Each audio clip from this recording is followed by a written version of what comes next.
Assalamualaikum warahmatullahi wabarakatuh. Waalaikumsalam warahmatullahi wabarakatuh. Bismillahi walhamdulillah, wassalatu wassalamu ala sayyidina rasulillah wa ala alihi wa sahbihi wa mawalah. La hawla wa la quwwata illa billah, amma ba'du. Saudara-saudara kaum muslimin yang berbahagia, di dalam kehidupan ini kita senantiasa mengambil i'tibar, contoh dan teladan dari orang-orang sebelum kita. Itu sebabnya kepada baginda Nabi kita Muhammad sallallahu alaihi wasallam Allah Subhanahu wa taala menjelaskan cerita para nabi sebelum beliau dalam ayat summa naqussu 'alaika min amba'ir rusuli ma nusabbitu bihi fuadak. Demikianlah kami ceritakan kepadamu wahai Muhammad sebagian dari kisah para rasul-rasul sebelum kamu yang dengan itu akan memperkuat hatimu, meneguhkan keyakinanmu dan memantapkan pendirianmu.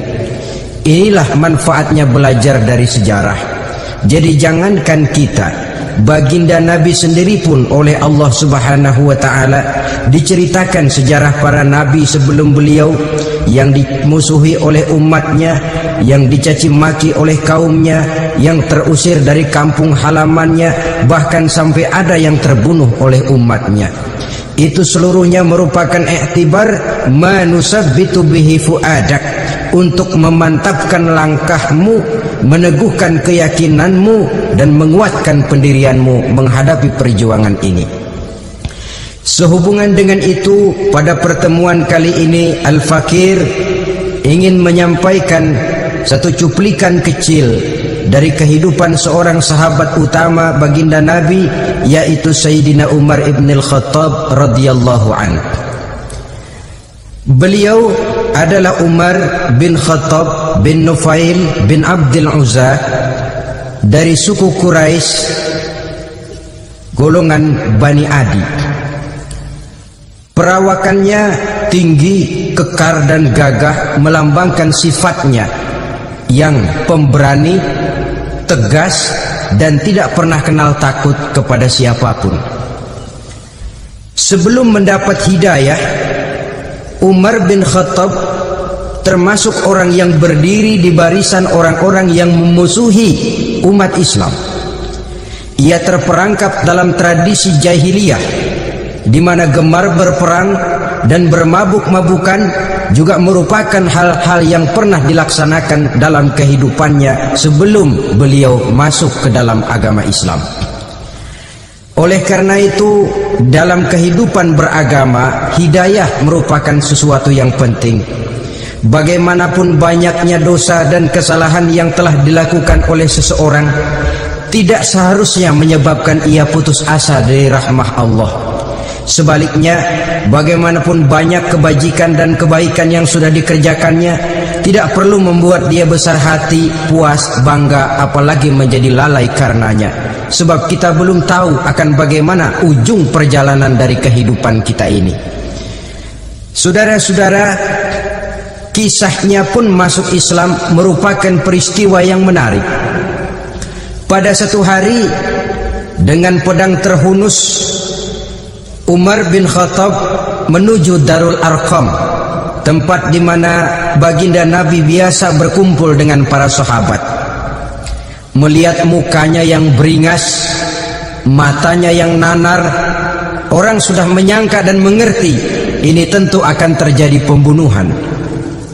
Dalam perjalanan menuju Darul Arqam, Umar bertemu dengan Nuaim bin Abdullah. Nuaim bertanya, "Ya Umar, mau kemana ente?" "Mau membunuh itu, si murtad itu." "Si murtad yang mana?" "Yang mana lagi?" "Itu yang memecah belah kita, yang menghina berhala-berhala kita, yang menjelek-jelekkan nenek moyang dan keturunan kita. Siapa lagi kalau bukan Muhammad?" Kata Nuaim, "Umar, enggak salah, tidak salah lagi. Salah Umar. Salah kenapa? Apa kamu nggak malu? Kamu mau pergi membunuh Muhammad, sementara adikmu sendiri Fatimah, dia sudah termasuk salah seorang pengikut Muhammad. Mendengar ini, muka yang memang tadinya sudah marah dan merah, tambah jadi kelabu. Bukan main mangkalnya Umar bin Khattab. Orang lain dia musuhi, orang lain dia kejar-kejar. Ini malah adiknya sendiri menjadi pengikut dari baginda Nabi. Tidak jadi menuju Darul Arqam, dia berangkat ke rumah adiknya Fatimah. Adapun di rumah Fatimah sedang berkumpul Fatimah, suaminya Sa'id bin Zaid, dan seorang sahabat Habab ibnul Arad. Mereka sedang membaca Quran. Waktu itu Quran belum lagi dijilid macam sekarang, jadi masih merupakan suhuf atau lembaran-lembaran tercecer saja. Ketuk pintu. Ya tentu tidak assalamualaikum karena dia belum Islam. Tok tok tok. Siapa di luar? Umar. Mendengar suaranya saja, ini sahabat yang namanya Habab ibnul Arad sudah lari ke belakang pintu. Sambil komat kamit baca doa mohon diselamatkan oleh Allah. Adapun Fatimah yang sedang memegang suhuf, lembaran tulisan Quran itu, menyembunyikan suhuf itu di belakang bajunya. Umar masuk. Fatimah, saya bang. Apa benar berita yang saya dengar? Berita apa itu bang? Bahwa kau sudah masuk Islam. Bang, andai kata Muhammad memang benar, bagaimana? Sudahlah, jangan belit-belit. Jawab saja, kau masuk Islam benar atau tidak? Ya. Saudara hadirin, begitu dikatakan iya, tangannya langsung melayang, menampar muka adiknya ini, sehingga mengalir darah dari hidungnya. Suaminya Sa'id bin Zaid yang mencoba melindungi istrinya, dipegang lehernya, dibanting, diduduki dadanya. Oh, ini jawara ini.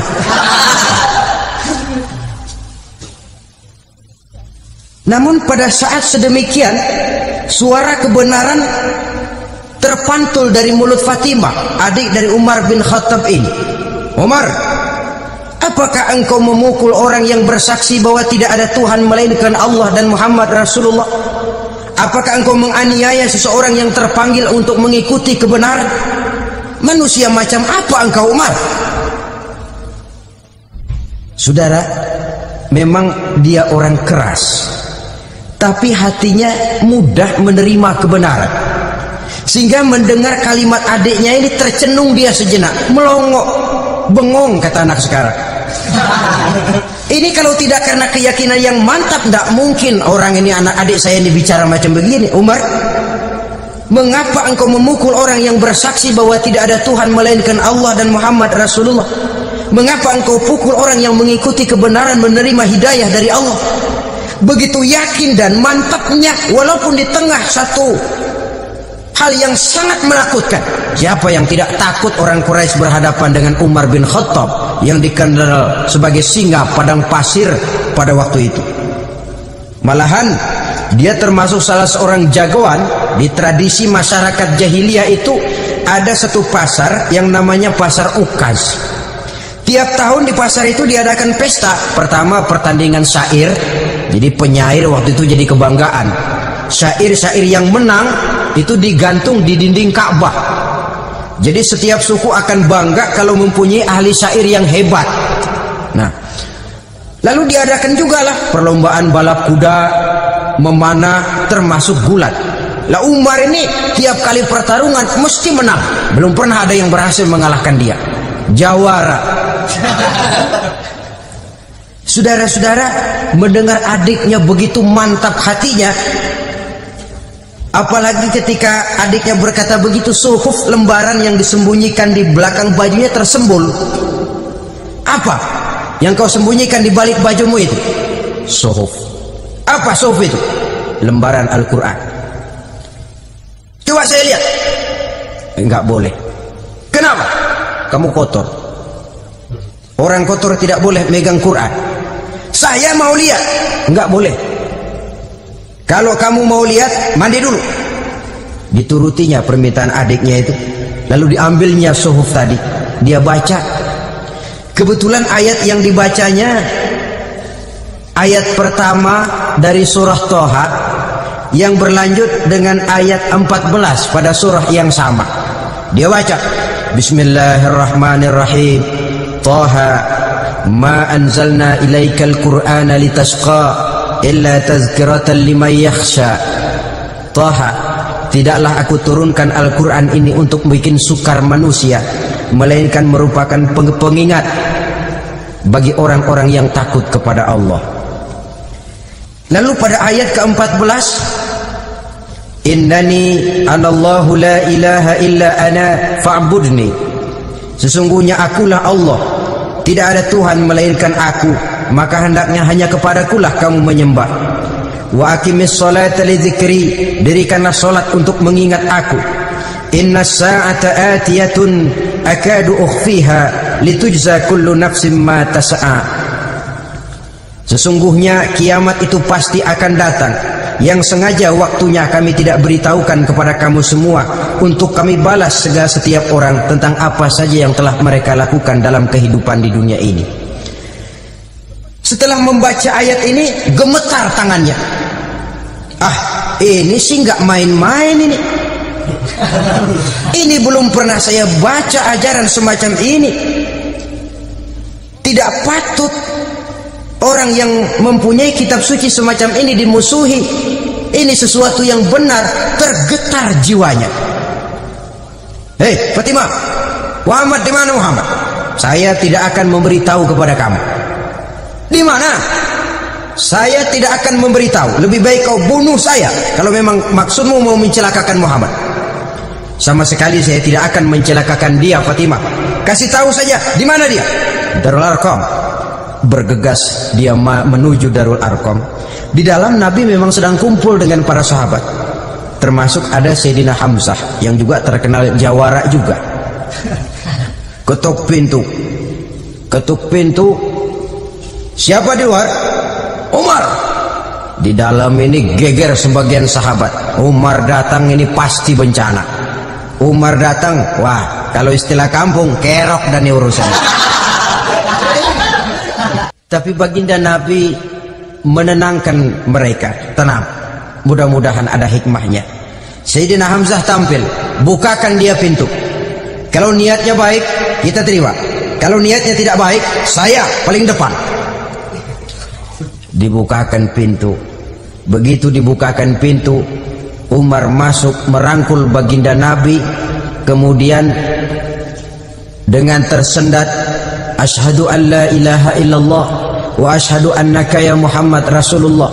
Saya bersaksi tidak ada Tuhan melainkan Allah, dan saya bersaksi bahwa engkau wahai Muhammad adalah utusan Allah. Sahabat takbir semua, Allahu Akbar, Allahu Akbar. Kegembiraan meliputi suasana ketika itu. Kenapa? Karena sebelumnya dikala Umar belum masuk Islam, dia merupakan ganjalan yang paling dikhawatirkan oleh umat Islam. Setelah dia masuk Islam, jelas merupakan satu keuntungan yang sangat besar. Dan dia tertarik kepada Islam bukan karena bujuk rayu orang, tidak karena diberikan harta, tidak karena diiming-iming oleh kedudukan tinggi, tapi karena kebenaran, hidayah menembus hatinya melalui wasilah ayat dalam surah Toha yang dibacanya melalui suhuf yang dipegang oleh adiknya tadi. Sejak saat itu berubah 180 derajat Umar bin Khattab radhiyallahu anhu. Tetapi tetap dengan sifatnya keras, tegas, dan tidak pernah kenal takut kepada siapapun. Cuma kalau sebelum Islam dia kerasnya kepada Islam, setelah dia masuk Islam muter arah. Kepada siapapun yang memusuhi Islam dia bersikap keras, tegas, dan tidak pernah kenal takut. Bahkan setelah beliau masuk Islam, satu hari ketika di Darul Arqam kumpul-kumpul, waktu itu Nabi belum berdakwah secara terbuka karena pengikut masih sedikit. Sayyidina Umar usul, ya Rasul, ada apa Umar? Alasna alal haq fi mamatina wa mahyana. ya Rasul, bukankah kita ini berdiri di atas sesuatu yang benar?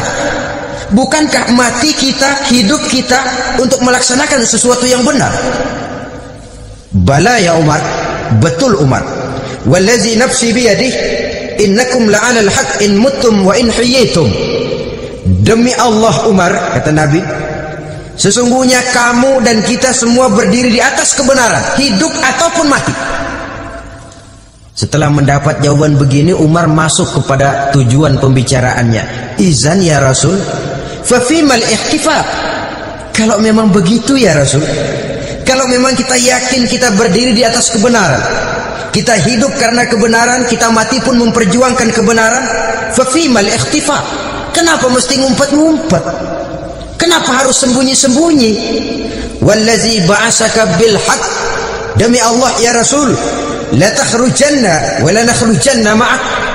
Tuhan harus keluar menyampaikan Islam ini secara terbuka, dan kami akan mendampingi Tuhan dengan segenap jiwa dan raga. Sekali masuk Islam gak tanggung-tanggung. Yang kayak begini ini yang kita perlukan sekarang ini. Begitu masuk Islam gak tanggung, seluruhnya jiwa dan raganya masuk Islam. Beliau yang pertama kali mengajukan ide, kenapa harus dakwah sembunyi ya Rasul? Wong kita berdiri di atas kebenaran, memperjuangkan sesuatu yang hak. Kalau kita mati, kita pun mati membela kebenaran. Kenapa mesti fafimal ikhtifaq? Kenapa harus sembunyi-sembunyi? Boleh sekarang, mari keluar ya Rasul, saya akan dampingi Tuhan, nyawa taruhannya. Saudara hadirin yang saya hormati,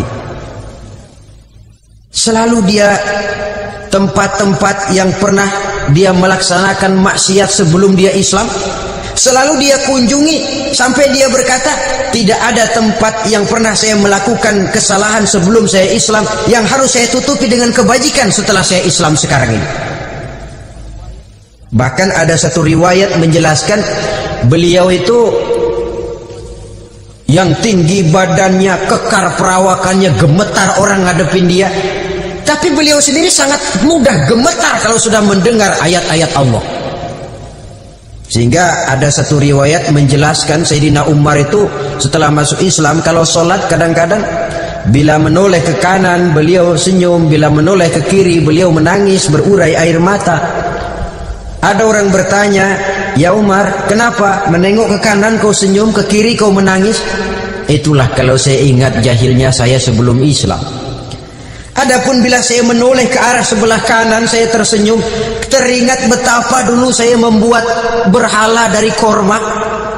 Saya tumpuk-tumpuk, saya susun begitu rupa. Setelah saya sembah, saya makan itu korma. Gagah betul saya waktu itu, sampai Tuhan pun saya makan.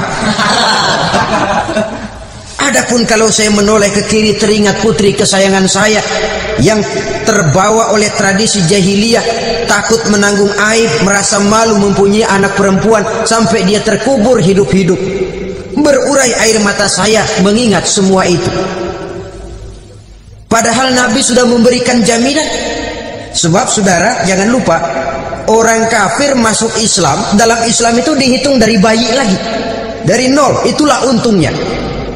Jadi misalnya sudah 60 tahun, dari kecil sampai 60 tahun kafir, umur 61 masuk Islam. Nah, sejak umur 61 itulah yang dihisab oleh Allah.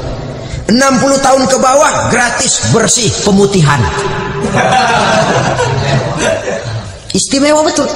Tapi jangan lalu diniatin, gua kafir aja. Nanti sudah tua-tua mau giliran mati baru Islam, itu diniatin lain. Ini yang karena faktor hidayah, saudara-saudara.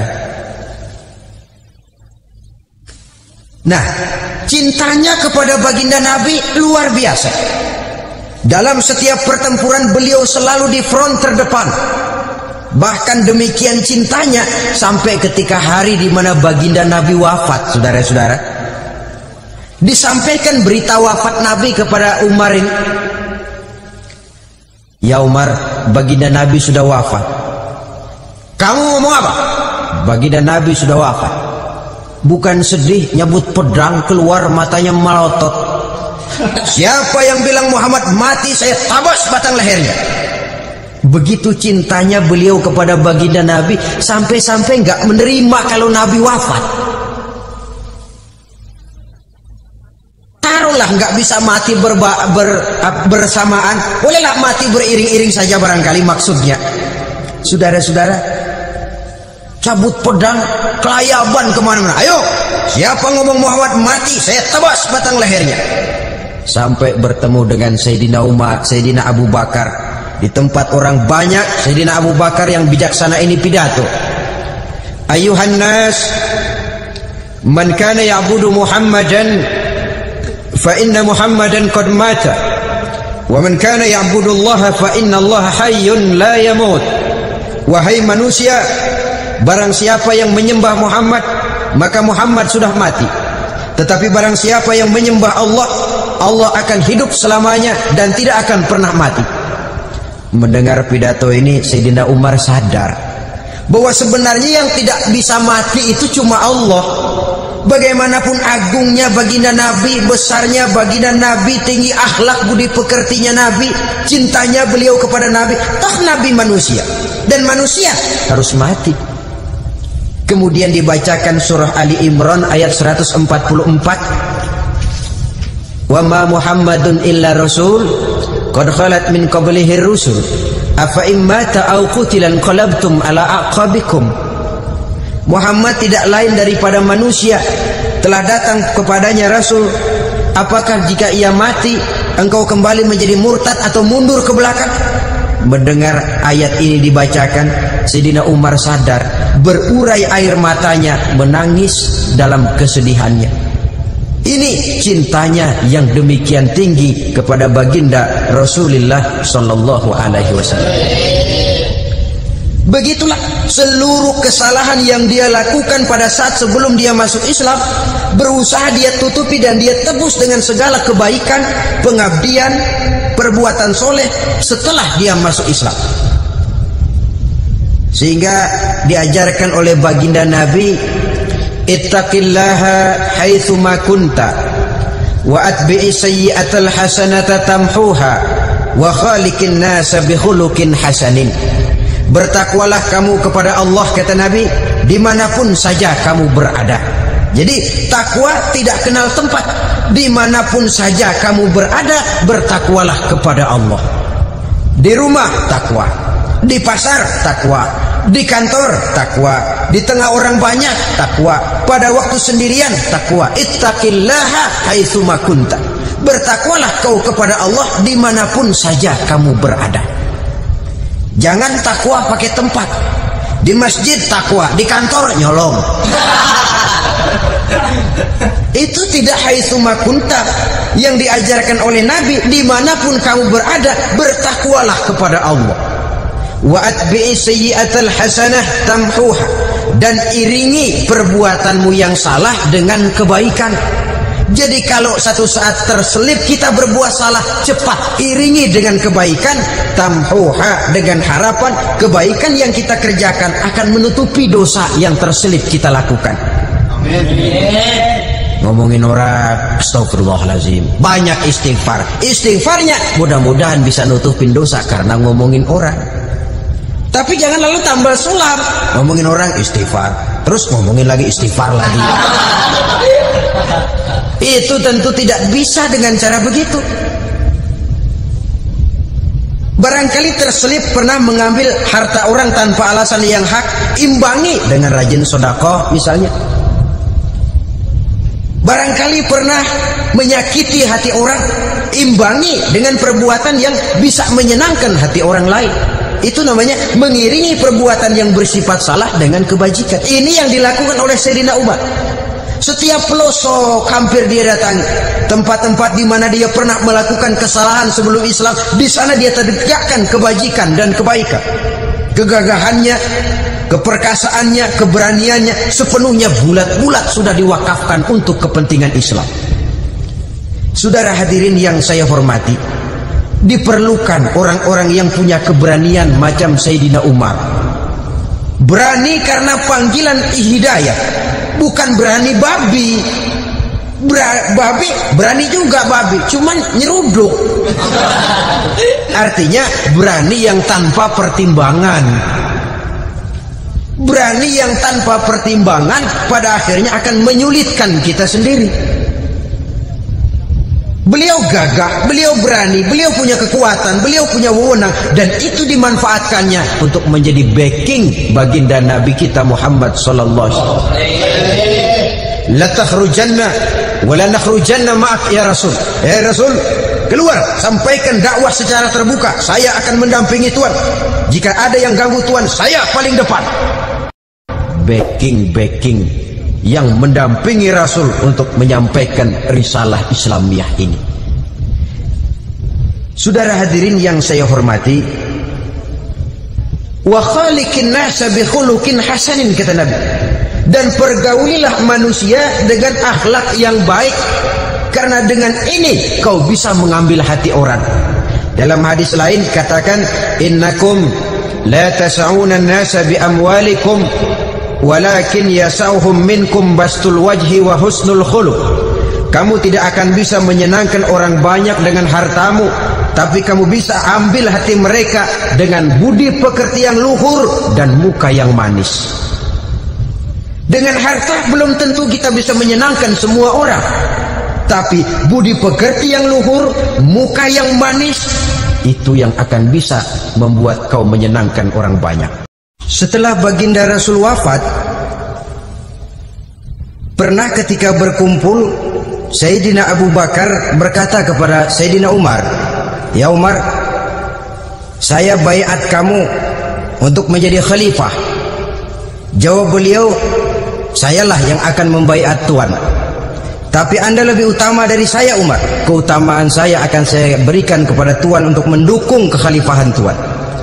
Di sini kelihatan wataknya yang tidak ambisius, gagah, berani, perkasa, tapi tahu diri, nggak nyelonong, tidak menggunakan kekuasaannya, kegagahannya untuk maksud yang sewenang-wenang. Oleh karena itu, setelah Sayyidina Abu Bakar wafat, beliau dilantik menjadi khalifah. Keluarlah pidatonya yang terkenal, Ayyuhan nas, inni qad wullitu alaikum walastu bi khairikum. Hai manusia, aku telah dipilih menjadi pemimpin kamu, padahal aku bukanlah orang yang terbaik di antara kamu.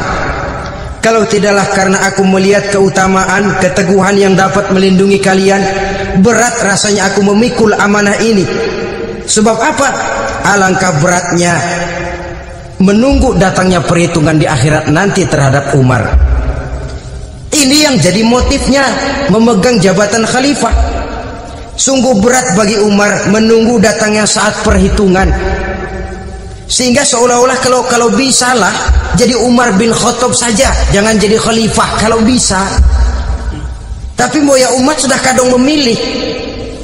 Sehingga benar kalau dalam satu hadis Nabi pernah mengajarkan jangan memberikan satu jabatan kepada orang yang memintanya. Sebab orang kalau sudah minta jabatan, apalagi pakai jilat-jilat, pakai upeti-upeti, tentu ada tendensinya. Ada batu di balik udang. Kalau udang di balik batu kan mungkin nggak kelihatan, tapi kalau batu di balik udang kelihatan betul itu. Ada maunya, ambisinya. Jangan memberikan satu jabatan kepada orang yang memintanya. Seakan di batinnya Sayyidina Umar menyesali. Kenapa Umar nggak jadi Umar saja, kok mau jadi khalifah gitu? Alangkah berat perhitungan buat saya di akhirat nanti. Nah, setelah jadi khalifah, sebagai satu i'tibar, saya akan mencoba mengemukakan beberapa sifatnya yang menonjol untuk pelajaran buat kita semua. Pertama, sikapnya terhadap keluarganya setelah beliau menjadi khalifah.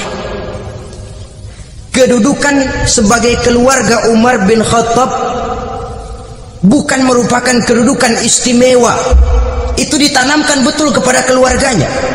Jangan karena bapakmu khalifah, lalu mentang-mentang anak khalifah kau merasa dapat fasilitas, merasa bisa berbuat semau-maumu. Kau harus punya tanggung jawab dan beban moral, memberikan contoh yang lebih baik kepada rakyat.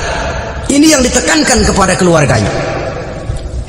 Kalau beliau mau mengeluarkan undang-undang itu lebih dahulu dibicarakan di tengah keluarganya, kumpul anak-anaknya, ini akan ada undang-undang begini. Siapa di antara kalian mau mentaati, persilahkan, yang tidak pun persilahkan. Tapi saya ingatkan, kalau ada dari keluarga Umar yang melanggar peraturan yang saya keluarkan ini, saya akan menghukumnya 2 kali lipat karena dia keluarga saya. Menghukumnya 2 kali lipat karena dia keluarga saya. Jadi bukan mentang-mentang anak babe lalu kebal hukum. Tidak.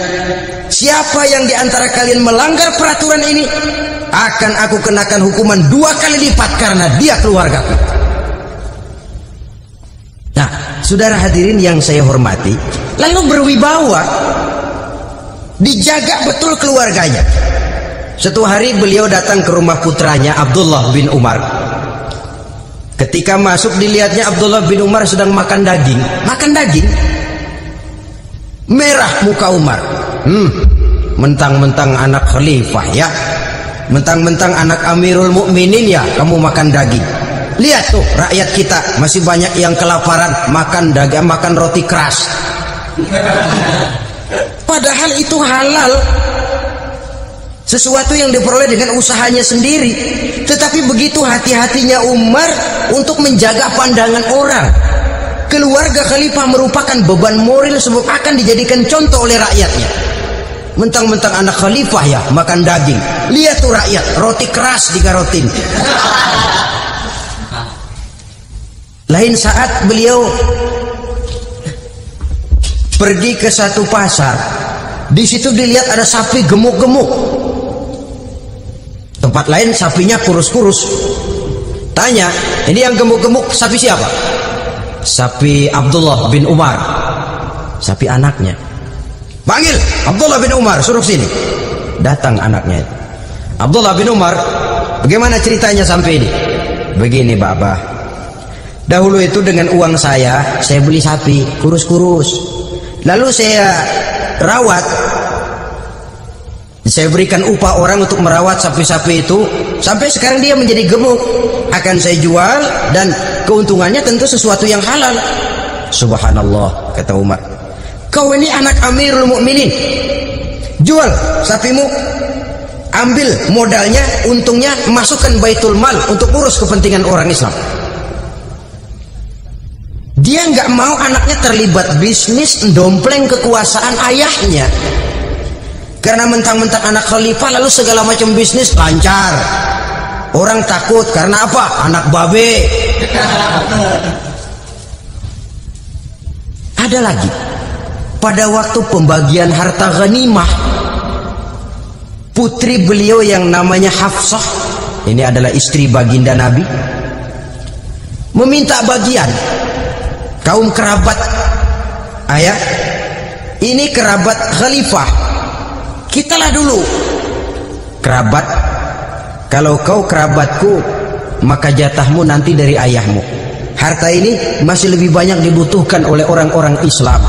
Nanti belakangan kalau ada sisanya. Belakangan kalau ada sisanya. La haula wala quwata illa billah.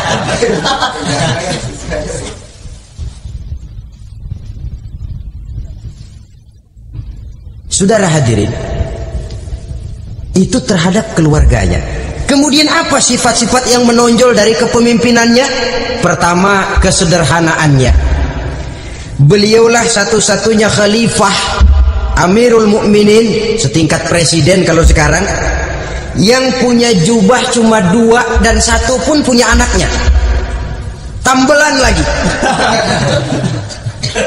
Pernah sholat Jumat terlambat, beliau naik mimbar untuk khutbah, sebelumnya minta maaf dulu. Saudara-saudara, maaf saya terlambat nungguin baju kering.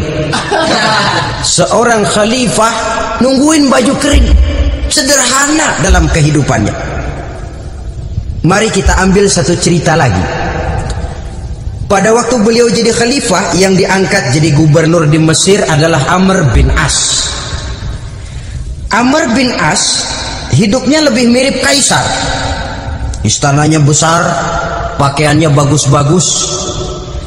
Nah, yang paling mengganggu pikiran Amr bin As di sebelah istananya ini ada gubuk reok kepunyaan orang Yahudi lagi. Ini nggak pantas bener, masa di samping istana gubernur ada gubuk reot, orang Yahudi lagi yang punya. Ini mesti udah bikin saja rencana, panggil dinas tata kota, bikin planning. Di sini mau dibangun masjid proyek negara, bikin gambarnya, susun anggarannya, tender. Saudara-saudara, si Yahudi yang punya gubuk reot dipanggil. Yahudi, ada apa, Pak? Kamu tahu nggak? Enggak. Iya, memang belum saya kasih tahu.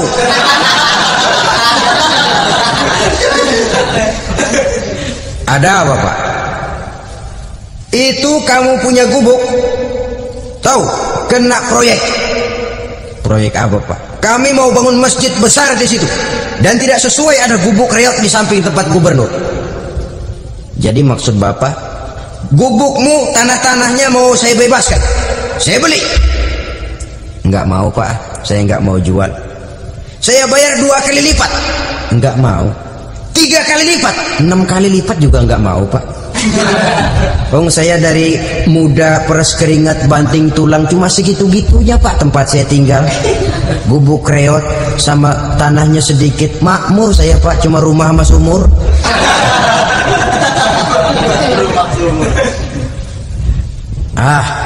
Ini Yahudi kelewatan juga. Akhirnya turun perintah, sudah, kalau dia nggak mau dibebaskan, gusur saja, tarik, ambil bulldozer, gusur. Yahudi ini berurai air matanya. Aduh, begini jadi rakyat kecil, udah jatuh ketiban ember lagi.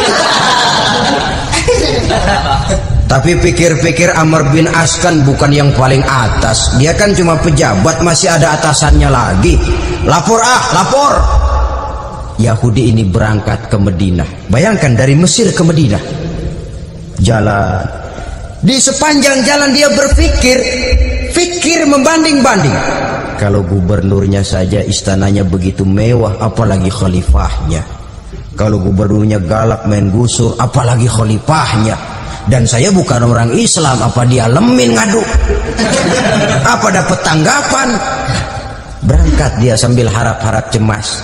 Sampai di pintu kota Madinah, dia temui orang lagi tidur di bawah pohon korma. Selamat siang, Pak. Ada apa? Pak. Apa? Mau lapor. Lapor apa? Bapak tahu Khalifah Umar bin Khattab? Tahu. Istananya di mana, Pak? Istananya di atas lumpur. Di atas lumpur. Di atas lumpur. Pengawalnya banyak, Pak. Banyak. Siapa, Pak? Yatim piatu, janda-janda tua, orang-orang miskin, orang-orang lemah, itu pengawalnya. Pakaian kebesarannya apa sutra apa, Pak? Pakaian kebesarannya malu dan takwa. Saya nggak ngerti, Pak. Itulah Umar bin Khattab. Lalu orangnya sekarang di mana, Pak? Di depan ente. Rupanya yang dia tanya itulah orangnya. Gemeter Yahudi ini, keringat bercucuran. Coba, istananya di atas lumpur. Sebab beliau berprinsip, bagaimana saya bisa menghayati nasib rakyat kalau saya tidak merasakan apa yang mereka rasakan?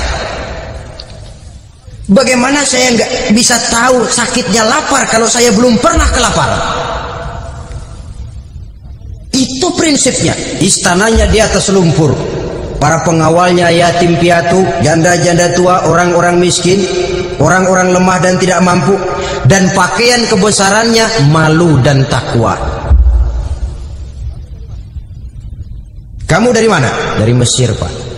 Ada apa? Mau laporan gubernur Bapak di Mesir yang namanya Amr bin As. Kenapa? Main gusur aja, Pak. Ceritanya? Iya, dia mau bangun masjid. Kebetulan di areal itu saya punya tanah sama gubuk segitu-gitunya. Saya nggak mau dibeli, digusur, Pak. Saya mau mencari keadilan. Begini, kamu lihat tempat sampah itu. Lihat. Di situ banyak tulang. Coba kamu ambil kemari satu, tulang unta, bawa sini. Bingung Yahudi. Pak, saya kemari mau cari keadilan. Kalau tulang mah di Mesir juga banyak, Pak. Sudahlah, pokoknya kau ambil saja tulang itu.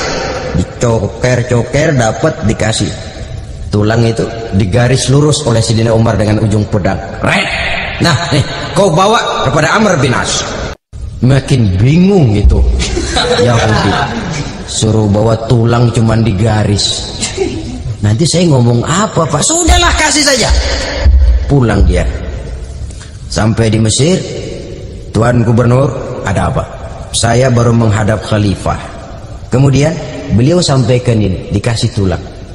Amr bin As melihat tulang ada goresan lurus dengan ujung pedang, gemetar, badannya keluar keringat dingin, panggil kepala proyek, proyek batal, masjid nggak jadi didiriin, itu gubuk Yahudi diriin lagi. Ini Yahudi makin bengong. Ini gubernur dapat tulang doang segitu takutnya. Ada apa sebenarnya Tuan Gubernur? Kamu tahu, ini nasihat pahit buat saya dari Amirul Mukminin Umar bin Khattab. Seolah-olah beliau bilang, "Hai Amr bin As, jangan mentang-mentang sedang berkuasa ya.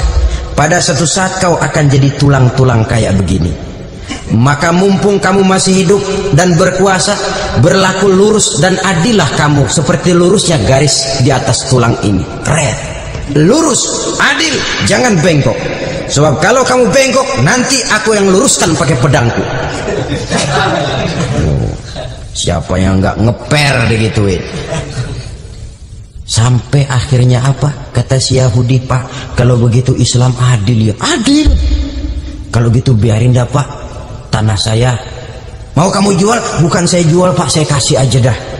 Campur gubuk-gubuknya, ambil aja dah.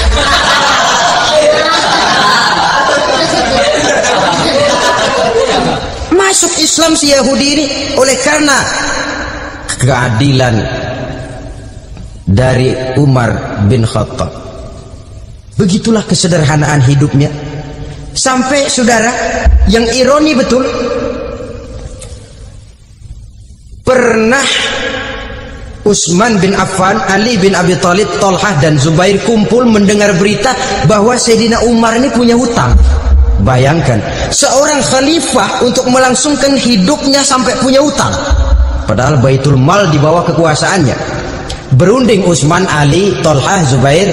Kalau kita langsung ngomong sama Umar nggak enak dong, dia nggak bakalan terima. Lewat putrinya aja, Hafsah deh. Baik. Hafsah ngomong sama Umar, "Abah, kenapa? Bagaimana kalau honor Abah ditambah, ditingkatkan supaya hutang bisa ketutup?" "Hafsah, saya Abah." "Siapa yang nyuruh kamu ngomong begitu?" "Enggak ada." "Ada. Saya tahu ada ini. Kalau enggak ada kamu enggak mungkin ngomong begitu. Tapi orangnya kalau saya tuntut mereka mungkin enggak mau. Sekarang saya mau tanya Hafsah, kau kan istri Rasul." "Betul."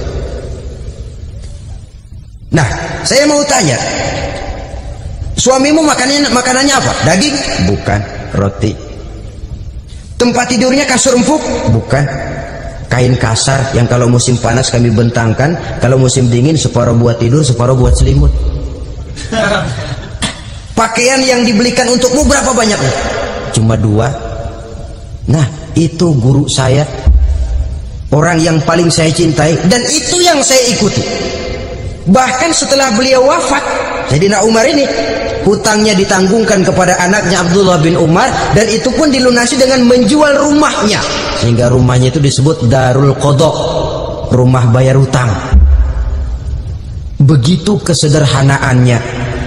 Jadi nggak pakai aji mumpung jadi khalifah lalu kayak ikan gurita, tangan yang mana aja megang. Itu kan mental monyet. Monyet itu kan begitu, tangan megang kiri kanan, mulut ngawal, kaki megang, temennya dikasih masih ngerampas juga. Monyet rakus betul itu. Itu kesederhanaannya. Kenapa kesederhanaan ini timbul? Karena sikap zuhudnya. Zuhud itu tarkud dunia li ajlil akhirah. Orang yang mengambil dunia hanya yang diperlukan dengan lebih mengutamakan kehidupan akhirat.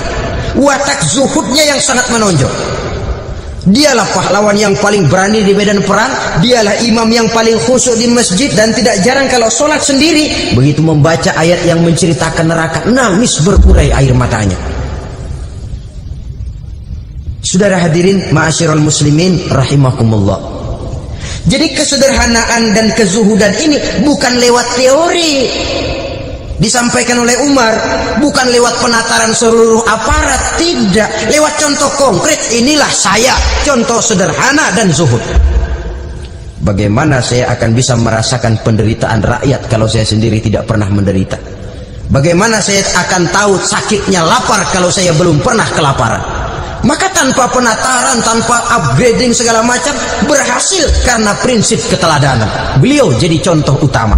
Dan sumber utamanya tentu tidak lain karena contoh dari baginda Nabi besar Muhammad SAW. Dua, sederhana. Yang kedua, zuhud. Yang ketiga, sifat yang menonjol dari kekhalifahannya adalah adil. Kalau sudah bicara soal hukum, dia tidak pernah kenal kompromi. Adalah seorang pemuka Nasrani masuk Islam, namanya Jabalah bin Aiham. Ketika dia bikin haji, kain ihramnya keinjak orang Arab yang hitam, Badui. Jengkel, dia merasa bekas tokoh, enak aja nih orang udah jelek nginjak lagi. Ditempeleng orang tadi. Orang ini lapor kepada Umar. Panggil Jabalah bin Aiham. Panggil. Kau ditampar? Betul Khalifah. Tampar dia. Tampar lagi. Dipukul orang itu di depan Sayyidina Umar. Jadi tidak karena kau ini bekas kepala suku, kau ini bekas orang terhormat, lalu ada kebijaksanaan yang tidak bijaksana. Kebijaksanaan yang akhirnya jadi tidak bijaksana. Dan itu memang sudah dimulai dengan memblokir keluarganya. Tidak satu keluarganya pun yang boleh mempunyai perasaan bahwa menjadi keluarga khalifah merupakan fasilitas dan keuntungan. Kau jangan makan di atas punggungku. Kau jangan menikmati fasilitas di atas keringatku. Dan tidak ada keinginan mewariskan jabatan khalifah kepada anak-anaknya. Pernah beliau musyawarah, saya bingung, kenapa khalifah? Gubernur Kufah ini sulit nyari orang. Diangkat yang lemah, rakyat ngeluh. Diangkat yang keras, rakyat juga ngeluh. Ada calon khalifah, kalau ini mah nggak salah lagi nih buat gubernur Kufah. Siapa? Abdullah bin Umar, anak beliau sendiri. Melotot matanya. Jangan macam-macam kau. Cukup satu orang Umar memegang jabatan ini. Kalau berhasil, kami keluarga Umar sudah merasakannya. Kalau gagal, cukup kegagalan seorang Umar. Tidak berusaha mengorbitkan anaknya, wah anak babe diangkat jadi ano. Tidak, malah diblokir. Cari yang lain. Tapi Abdullah bin Umar cukup syarat ya khalifah. Dia orang bertakwa dan soleh. Yang takwa dan soleh bukan cuma anak Umar, anak orang lain juga banyak yang takwa dan soleh. Itu prinsipnya. Sehingga ketegasannya ini membuat orang jadi sungkan. Dan tidak seorang pun berani kirim-kirim upeti hadiah. Pernah itu ada pejabat dari Azerbaijan kirim makanan, kue, mending apa? Kue. Gitu dicicipi enak. Enak juga ya kue ini. Enak khalifah. Ini di sana apa makan rakyat biasa? Bukan, ini makanan orang-orang fake. Nah, dibungkus lagi itu kue. Dibungkus. Kontamu mana? Di luar. Ambil, bawa pulang, serahkan lagi kepada gubernur di sana, kasih tahu salam dari Umar bin Khattab. Kenyangkan dulu rakyat dengan makanan seperti ini. Kita belakangan. Jadi kalau rakyat lapar, saya orang pertama yang akan merasakan kelaparan. Tapi kalau rakyat makmur, biarlah saya menjadi orang terakhir yang kenyang. Kan bagus prinsip itu. Jikalau rakyat kelaparan, saya akan jadi orang pertama yang merasakan lapar. Tapi kalau rakyat makmur, biar saya jadi orang terakhir yang kenyang. Jangan dibalik. Pada saat rakyat kelaparan, dia kekenyangan. Dan selanjutnya, sikap keadilannya ini saudara-saudara menyebabkan hukum lalu jadi berwibawa. Pernah beliau jalan-jalan di lorong kota Madinah di tempat yang namanya Harah bersama Aslam. Ada ibu-ibu, anaknya nangis, lapar mah, sabar dikit lagi matang gitu. Memang tuh ibu lagi ngerebus, bunyi air ngegulak, luguk. Umar lihati dari jauh, belum juga matang. Nih anak dari nangis lapar sampai capek nangis sampai tidur. Anak tidur, Umar samperin, Bu, yang masak apa sih kok nggak bisa matang? Saya nggak masak apa-apa tuan. Itu pating kerubuk apa? Ketika dibuka ya cuma air saja. Subhanallah, ibu sudah ngebohongi anak ibu sendiri. Habis harus bagaimana tuan? Saya sudah nggak punya makanan untuk dimasak, sementara perut nggak kenal kompromi. Jalan satu-satunya ya terpaksa anak saya bohongi. Saya bilang sebentar lagi matang sampai dia tidur sekarang ini. Memangnya Khalifah Umar gimana sih ngurusi rakyat? Subhanallah, dia orang zalim. Dia yang memegang urusan kami, tapi dia nggak tahu nasib saya. Anak kelaparan, keluarga terlantar. Oh begitu. Iya, zalim betul Umar bin Khattab itu. Kalau begitu ibu tunggu sebentar. Dia pulang bersama Aslam menuju Baitul Mal. Dia ambil tepung 1 karung, dipikul sendiri. Dipikul sendiri. Kata Aslam, ya Khalifah biar saya yang bawa. Jangan. Kenapa Khalifah? Apa kau kira kau sanggup mikul dosa saya di akhirat nanti? Biar saya yang mikul sendiri. Dia bawa ke tempat tuh ibu-ibu. Dia masakin sendiri. Nah Bu, sudah matang, persilakan masak. Makan. Alhamdulillah Tuan. Mudah-mudahan Allah memberkahi Tuan. Tuan lebih baik dari Umar bin Khattab yang zalim itu. Memang sebenarnya Tuan siapa? Kata tuh ibu. Saya. Iya, saya ya Umar bin Khattab yang ibu bilang zalim itu. Gemetar si ibu. Tapi memang peka dan menghargai kritik orang. Tidak membungkam setiap orang yang nadanya sumbang atau berbeda. Kadang beliau berkata, saya khawatir karena orang terlalu segan dengan saya, lalu nggak ada yang berani negor kalau saya salah. Kan begitu biasanya. Karena sudah terlalu segan, lalu semuanya orang mau diaminin saja. Asal dibilang nggak benar, marah, jengkel. Lalu disingkirin, maunya diiyain, inge kulonuwun.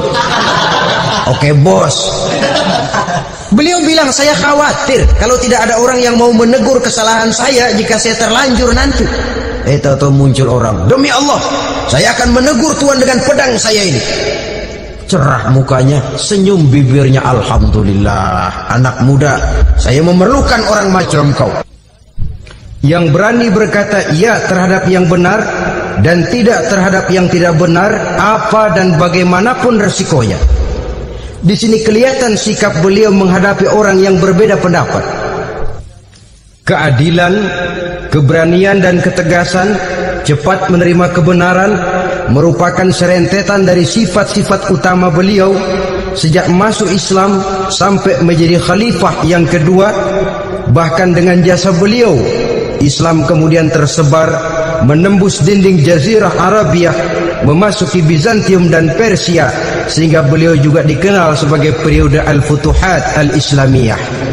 Nah saudara-saudara, inilah cuplikan kecil dari kehidupan seorang agung dan besar yang memang sangat terbatas kata-kata untuk melukiskan kebesaran itu.